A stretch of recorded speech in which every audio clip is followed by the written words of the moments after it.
you can easily over stir it and kind of like emulsify, and then it binds and becomes really tight on the palate. Whereas if you just stir it together like that, you end up with something that is really just glossy and sexy and delicious.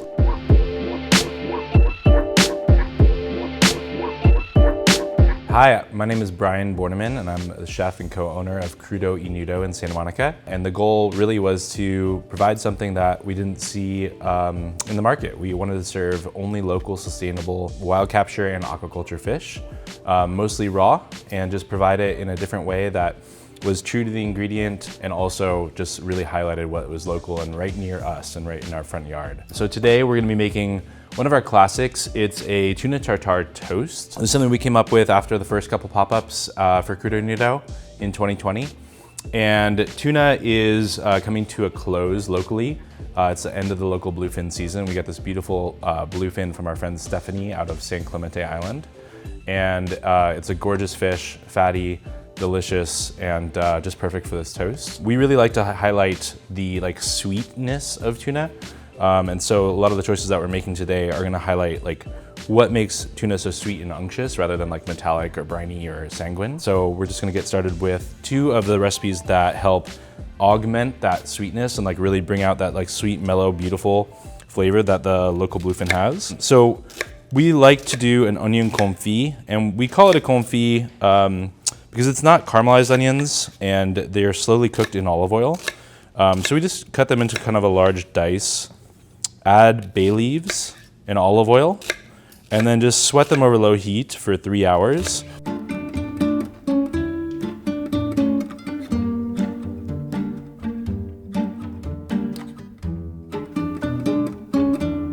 So the olive oil should be covering it by the time the onions are sweat out. The idea is for them really to be submerged in olive oil with the bay leaves so that it's just infusing in that. And we're really just trying to get the raw nature out of the onions while keeping their shape intact and not, again, not caramelizing it. Again, encouraging the sweetness out of the tuna. I love this recipe for a lot of different applications. I use the shrimp stock for a lot of different pastas. I use it to cook shrimp in or poach shrimp in. We use it for the tuna toast, and we also use it for our squid ink rice at the restaurant.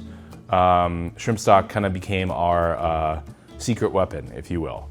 And the key really is making sure to emulsify the shrimp shells into the liquid. So that's really only possible with a Vitamix, we found.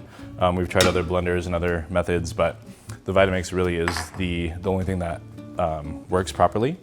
So we just add a pretty healthy amount of olive oil to tomato paste and shrimp shells. The shrimp we use elsewhere on the menu.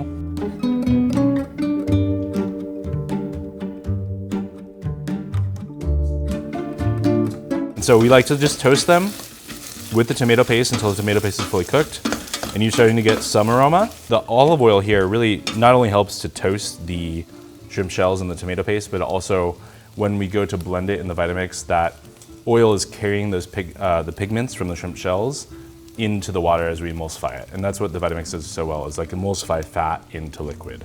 And so that fat is that olive oil carrying that shrimp flavor into the final product. And the one thing to really check for when you're making a shrimp stock is just the aroma. It should smell sweet, it should smell shrimpy, it should smell delicious and just like you want, it's craveable.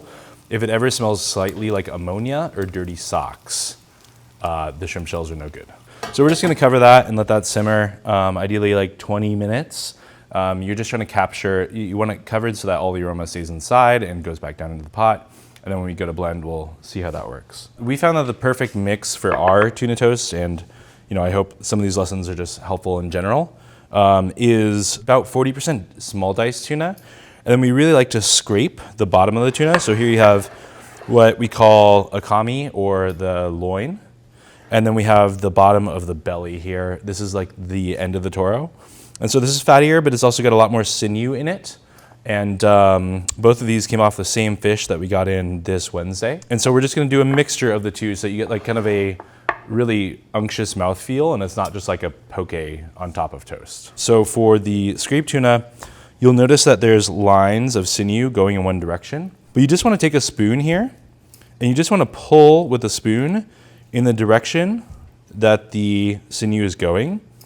And it's kind of a magical little trick. I mean, this is very like classic for sushi chefs to scrape the whole of the tuna. We're just gonna do enough for this toast today, but it's really amazing how, you know, what you get over here is this perfect, it's just meat, and all the sinew just stays behind if you're going the right way. So then the other half of the tuna here,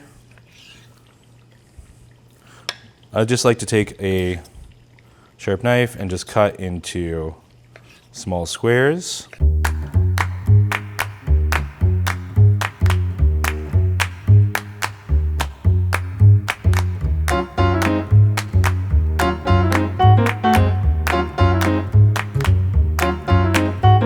We like to use some sourdough, a seeded sesame sourdough. This one is from Justa. They're just half a mile from us, so it's as close as you can get. So just cutting straight down into a 1/2 inch size, but there's lots of good sourdough these days across LA. There's lots of good seeded loaves across LA. Definitely doesn't have to be seeded, but it is nice to have that sesame flavor, and it is nice to have this like whole wheat and sourdough effect.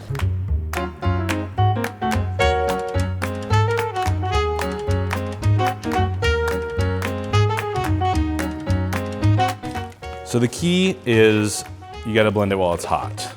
And that's a major just safety concern. You never wanna load up a Vitamix more than halfway, or maybe even more than a third when you're working with hot liquids, because they expand so rapidly. And so I'm ladling the shells along with the liquid. You can see that thin layer of fat here, where the fat has now picked up the color of the shrimp shells and the tomato paste, as well as the flavor from the shrimp shells that we toasted. So you can see that layer floating on top. I'm gonna put our lid on. All right, so we're just gonna hit play here. And especially when you're working with hot liquids in a Vitamix, just start on low and slowly turn it up.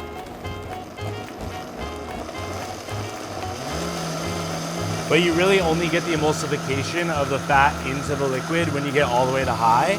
So once we get to high, we have to leave it there for a good like 30 seconds to a minute and really let it just beat up those shells. I do the same thing with lobster shells, same thing with crab as well. Now you can see that separation between the tiny bits of shrimp shell particle, make it look cloudy. If you don't strain this well, it will feel a little bit gritty. So you definitely want a fine mesh strainer or even cheesecloth, because you don't want that actual grit. You just want the water that's had the shrimp shells, the flavor and the color emulsified into it. So once I get it in here, I'm gonna swirl it around a little bit, but I'm definitely not gonna push the liquid through with a spoon or anything. And just whatever falls naturally, we're gonna take. And you're gonna see after a second here that there's a whole lot of like micro shrimp shell particles left behind in the strainer. All right, so we got toasted bread. We got our tuna scraped and diced. We got some onion confit here. And again, you can see this is like a white, very like mellow color to it. There's no caramelization, there's no browning. Not that, you know, obviously browning is good in a lot of settings. This is just one where we want the tuna to shine. The shrimp stock itself is gonna go in there, right? And that's gonna encourage out some of that sweetness. You can really like over accentuate the sanguine or metallic quality of tuna with what type of salt you're using. So we like to use a white soy sauce, Shiro shoyu. It's technically not made of soy, so it's just a wheat product. It just doesn't have that like bitter or like kind of cooked like flavor that you often get out of soy-based products. It gets much darker and it just gets a little like headier. This is much more sweet, mellow, low-key, just ephemeral. Usually about half mulled and half white soy. We really are just looking to have a like unctuous texture to this.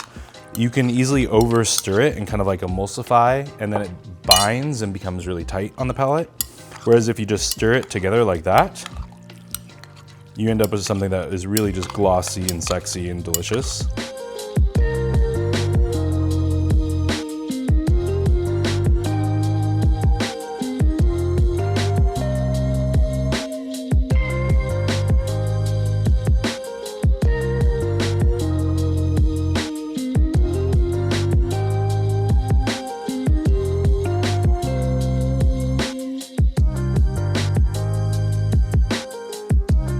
And that's it, tuna tartare toast, yuzu, shrimp stock, black sesame, and lemon zest.